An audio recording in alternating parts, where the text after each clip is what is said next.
G'day viewers and welcome back to SingleRacer, and for my regular viewers, welcome back to another edition of Mickey's Mods.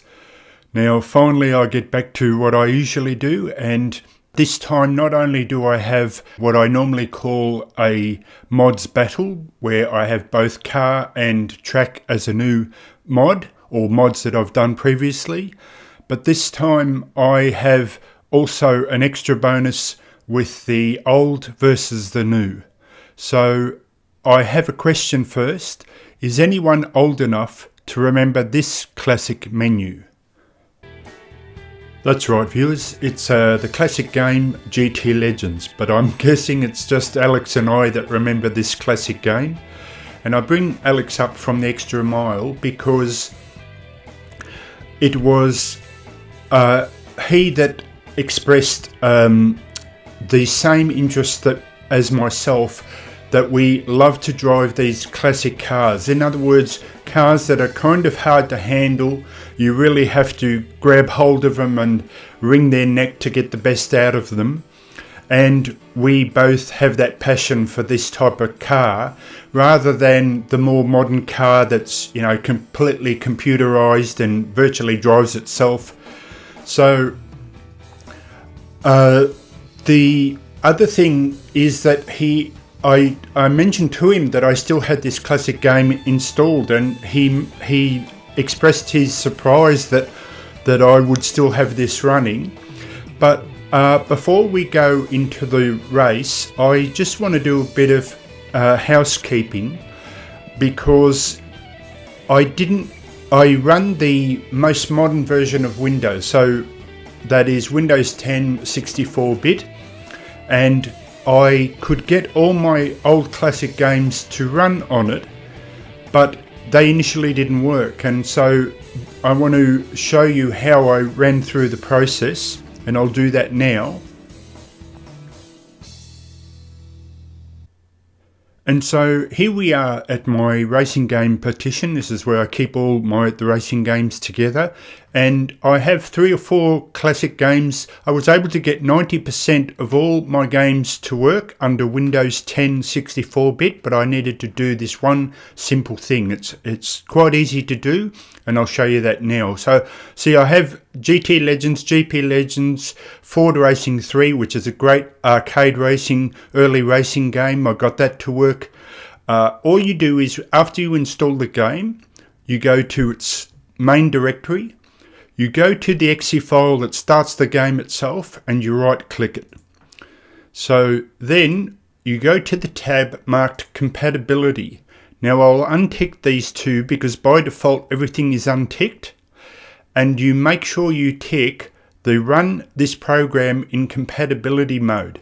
Now GTLegends arguably came out in Windows 7 era, so I pick Windows 7 as the program to make it as though it's running under, but you can pick an older operating system like XP or something, just whenever you feel the game might have come out. Just try each one and just see what works, but I picked Windows 7 for this one.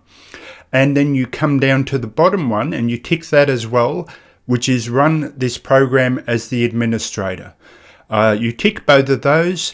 You can then tick apply, but if you tick OK, OK is the same thing as apply, so it will just automatically save that, and then 90% of your games will work. But I warn you, you're in for a bit of a shock, because when Alex found out I had this game installed, he was the one that actually suggested I should do this video comparing the old game to the new mod. And I was initially all excited to see, because I had this fancy new graphics card and I could run everything on high, and I thought it would look fantastic. But you'll see for yourself, if you know the game, you might be in for a bit of a shock how it compares to the new Assetto Corsa. So let's go back into the menu and check that out now. And now back in the menu of GTLegends, and one final thing before we go racing. You might see here where the mouse is that I actually had trouble. I had save games, but they must have been corrupted because I originally had quite a lot of cars to run, and I wanted to run the same car in this game as the car I'm going to use for Assetto Corsa, but I couldn't because the game save was corrupted and I only had 2 vehicles and couldn't use the car I wanted to. It wasn't unlocked. So what I'm going to do instead is just use a replay that I had before when I finished the whole game. Unfortunately, it's not the most exciting replay, it's just a pretty standard race, but I'm sure you'll still enjoy it. So nothing more to do except let's go racing.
And so now we're back with the familiar territory of the Assetto Corsa menu, and I'll be running the same race but with a different car, the Corvette 1969 version from the brilliant Assetto Corsa, GTLegends mod from Bazza, and with help from Drdoomslab. I will be using a fairly new mod track too, the Donington Park. I'll be using the GP version. It comes in 2 versions, and this track was not only in the original GTLegends as you saw before, but even going back as far as one of my favourite games, the Codemasters Toka 2, which was a brilliant game in itself, but definitely back from another era. So as usual, let's go racing.